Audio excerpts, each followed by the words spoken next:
নমস্কাৰ বন্ধুসকল, আজি প্ৰজ্ঞান ইউনিভাৰ্ছ চেনেলত আপোনালোকক সকলোকে মই স্বাগতম জনাইছোঁ। বৈদিক জ্যোতিষৰ মতে সূৰ্যৰ দেহ প্ৰায় এক মাহৰ পিছত এটা ৰাশিৰ পৰা আন এটা ৰাশিলৈ স্থানান্তৰিত হয়।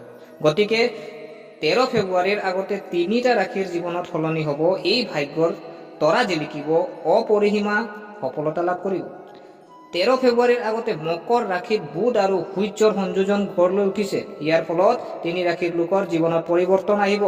জনাওক এই ভাগ্যৱান ৰাশিবোৰনো কোনবোৰ হয়। বৈদিক জ্যোতিষৰ মতে গ্ৰহ ৰজা সূৰ্য আৰু গ্ৰহ ৰাজকুমাৰ বুধ একে ৰাশিত অৱস্থিত, যাৰ ফলত 12টা ৰাশিৰ ওপৰত বিভিন্ন প্ৰভাৱ পৰিছে। প্ৰিয় দৰ্শক, সূৰ্য আৰু বুধ দুয়োটা গ্ৰহ মকৰ ৰাশিত অৱস্থিত। 11 ফেব্ৰুৱাৰীৰ পৰা 12:58 বজাত কুম্ভ ৰাশিত বুধ গ্ৰহই গোচৰ কৰিব। আনহাতে পিছদিনা 12 ফেব্ৰুৱাৰীত সূৰ্যই কুম্ভ ৰাশিত নিশা 10 পৰা 3 বজাত গোচৰ কৰিব।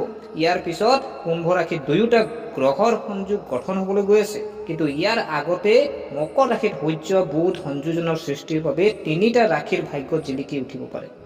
13 ফেব্ৰুৱাৰীৰ আগতে বুধ আৰু সূৰ্যই কোনবোৰ ৰাশিৰ প্ৰতি দয়ালু হৈছে জানো আহকচোন। সূৰ্য বুধৰ সংযোজন মেঘ ৰাশিৰ জাতক জাতিকাৰ বাবে উপকাৰী হ'ব।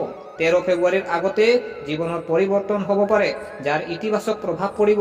ধৰ্মীয় কাম কাজৰ প্ৰতি আগ্ৰহী হ'ব, যিয়ে সমাজত এক পৰিচয় সৃষ্টি কৰিব আৰু জনসাধাৰণৰ মাজত সন্মান বৃদ্ধি কৰিব। আপোনাৰ বাক্য নিয়ন্ত্ৰণ কৰাটো আপোনাৰ বাবে উপকাৰী হ'ব। সম্পৰ্কত উন্নতি হ'ব। আপুনি আপোনাৰ পত্নীৰ পৰা সমৰ্থন পাব পাৰে আৰু কেৰিয়াৰ, চাকৰি, ব্যৱসায় আদিত সফলতা লাভ কৰিব পাৰে। মাত্ৰ নিজৰ ওপৰত থকা আস্থা কমি যাবলৈ নিদিব। ইয়াৰ পিছত আমি যদি চাওঁ কন্যা ৰাশি, সূৰ্য ৰাশি।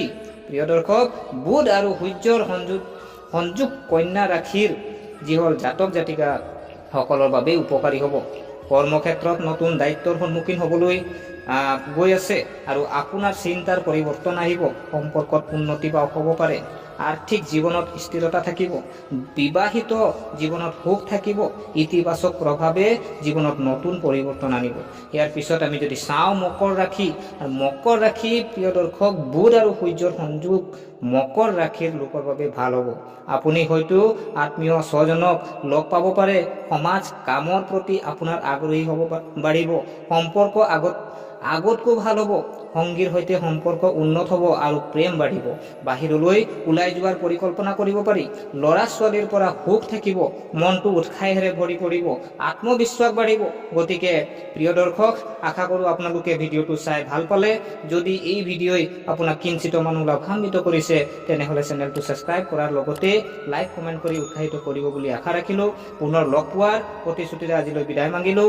ধন্যবাদ।